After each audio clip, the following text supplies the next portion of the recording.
Pananagutin sa batas ng Pilipinas. Ito ang iginiit ng Department of Interior and Local Government laban sa isang Russian-American vlogger na arestado dahil sa panghaharas at pambabastos sa ilang mga Pilipino. Si Ryan Lesigas sa Sentro ng Balita Live.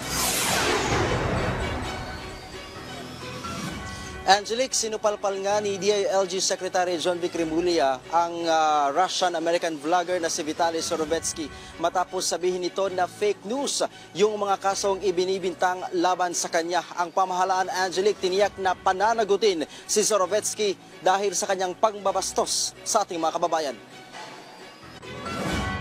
Hindi muna itutuloy ang deportation process laban sa Russian-American vlogger na si Vitaly Surovetsky. Ayon kay DILG Secretary John Vic Remulla, kailangan muna kasi nitong harapin ang patong-patong na kaso na isinampal laban sa vlogger. Habang gumugulong ang kaso ni Surovetsky, ay mananatili muna ito sa pasilidad ng BI. Tiniyak din ni Remulla na walang magiging special treatment sa dayuhang vlogger. Hindi po namin siya i-deport. Mananagot siya sa batas dito sa Pilipinas. Tapos na po ang mga dayuhan, nakala na lang, kaya na lang napastangin ang mga Pilipino. Ito'y ehemplo na seryoso tayo na sa sariling bayan natin.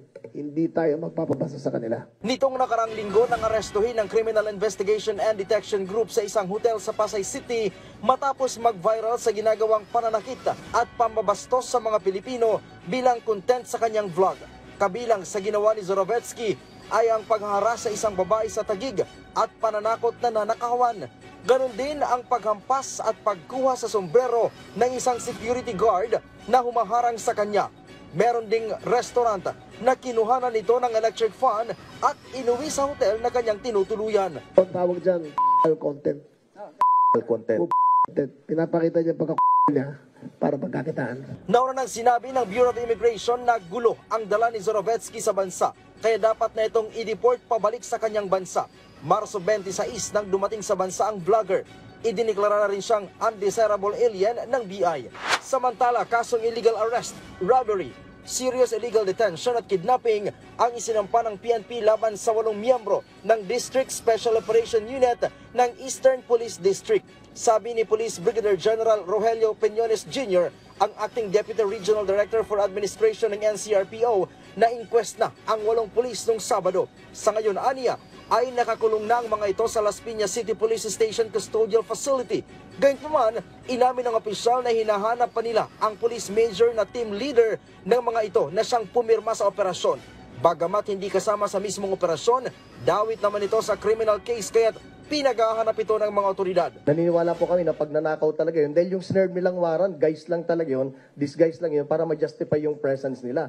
Pero pag titingnan natin, the ultimate motive is pagnanakaw. Abril 2 ng hapon nang pasukin ng 8 tauhan ng DSOU ang bahay ng Chinese sa isang subdivision sa Las Piñas City. Bit-bit ng mga pulis ang warrant of arrest laban sa isang Chinese national. Ang mga pulis humihingi ng 1 bilyong piso sa Chinese, subalit tumangging magbigay ang biktima.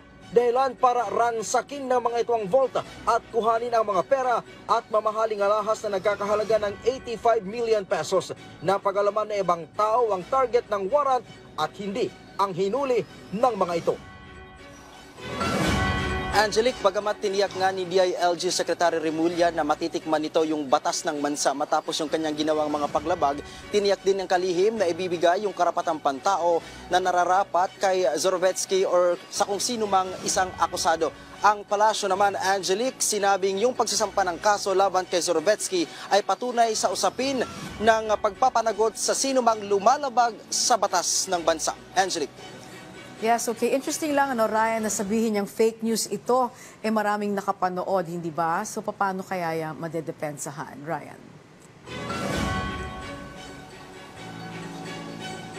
Actually, Angelique, sabi ni Secretary Remulla kanina, yung taong bayan na mismo yung magpapatunay dyan dahil marami yung mga videos na talagang in-upload niya sa kanyang social media accounts. Actually, kanina ipinakita pa kung paano niya hinaras yung ilang mga Pilipino na tila ba parang wala sa katinuan na yung kanyang ginagawa. Kung kaya sabi din kanina ni Secretary Remulla na kailangan paigtingin na rin yung cybercrime para mapanagot hindi lamang yung mga dayuhan, maging yung sinumang mga nagpapakalat ng mga maling impormasyon at gumagawa ng maling content sa kanilang mga vlog, Angelique. Sa ngayon ay naka-detain sa pasilidad ng BI si Zorovetsky dyan sa bahagi ng Muntinlupa. Angelique. Okay, maraming salamat sa iyo, Ryan Lesiges.